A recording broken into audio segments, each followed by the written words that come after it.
ก็สบายดีเนาะพี่น้องมื้อนี้มากินตำส้มเนาะมีแกบหมูครับ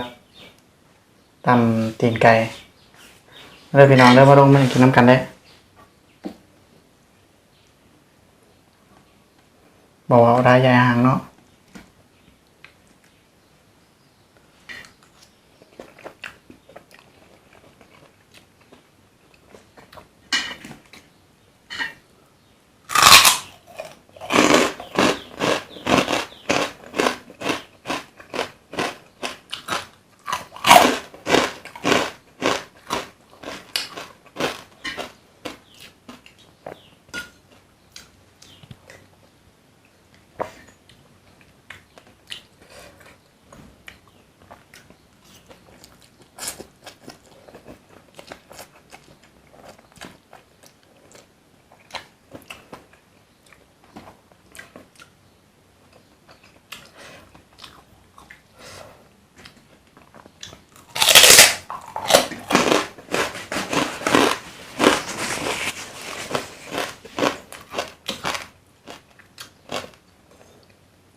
มื้อนี้บ่มีผักแกงเด้อพี่น้องนะ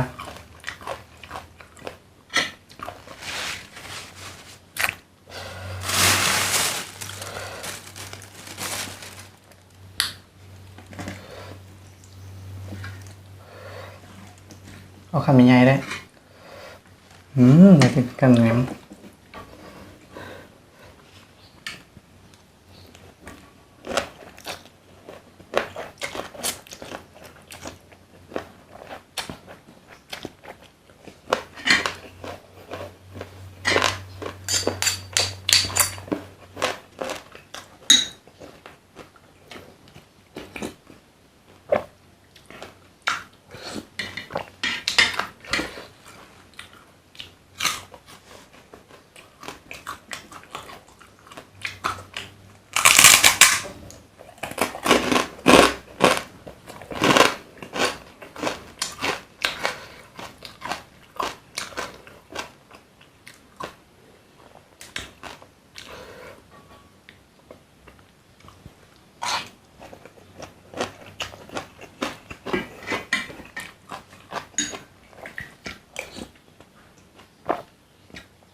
มาเด้อพี่น้องมองไป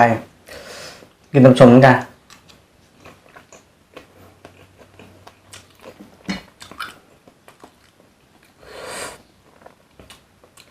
สองตีนได้เดี๋ยวมันตกเดี๋ยวจะค่อยเช็ดเอา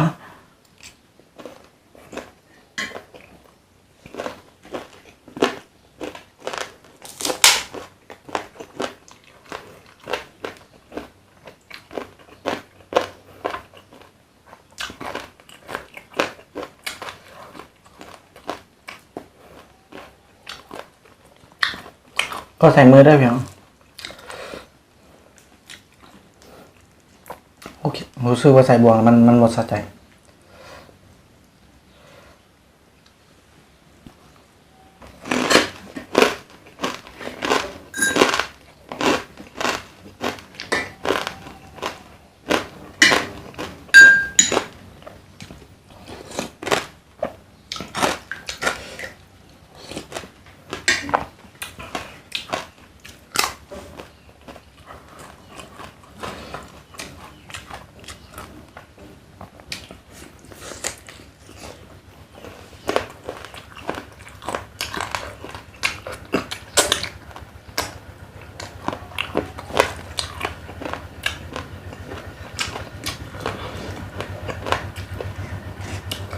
อาจจะมีเสียงโดดตกตองเนี่ยพี่น้องเลยเพราะว่าเขาคนเขาช่วงนี้ก็อยู่ในช่วงเก็บเกี่ยวเขาเนาะ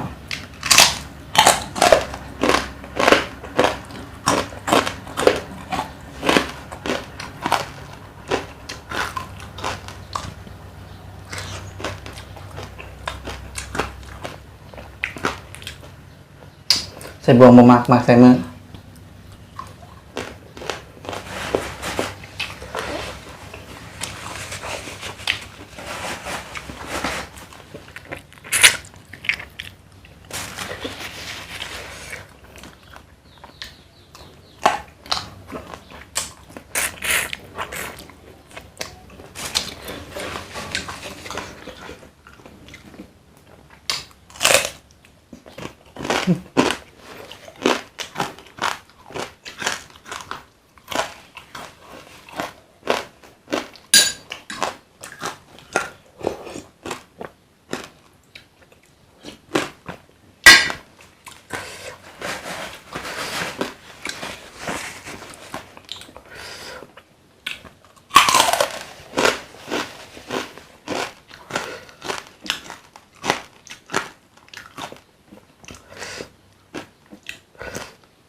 ใส่มือสำกิดตำบักหุ่งนะ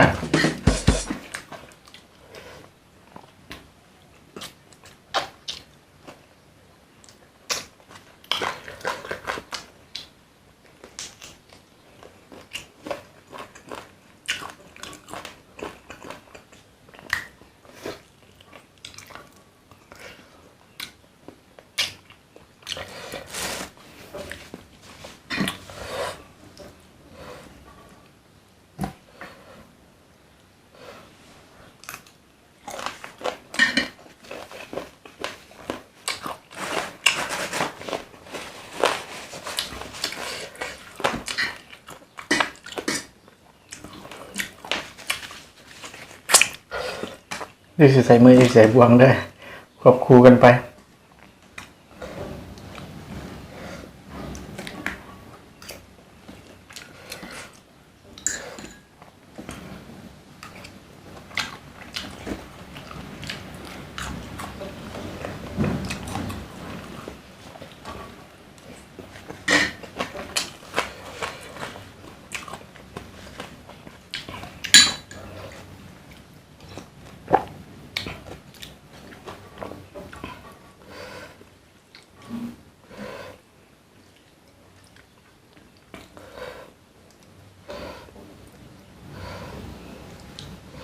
คำโอได้เนาะ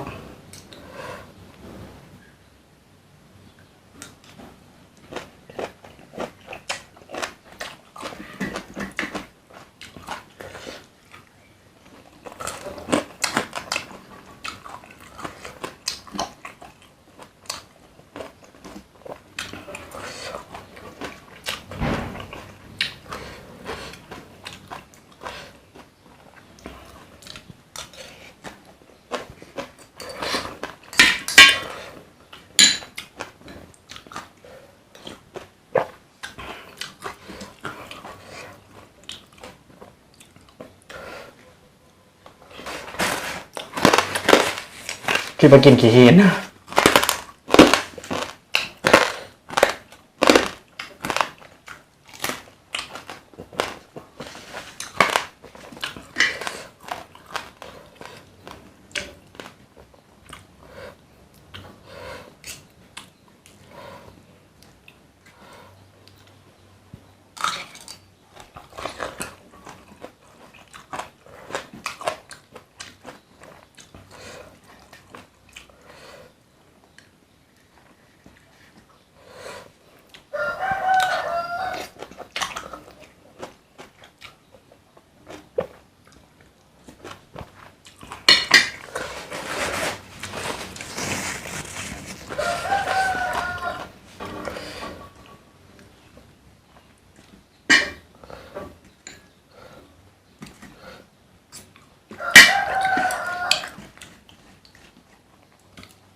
ต้องใช้กรอดีล่วงหน้า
เอาเนาะพี่น้องเนาะ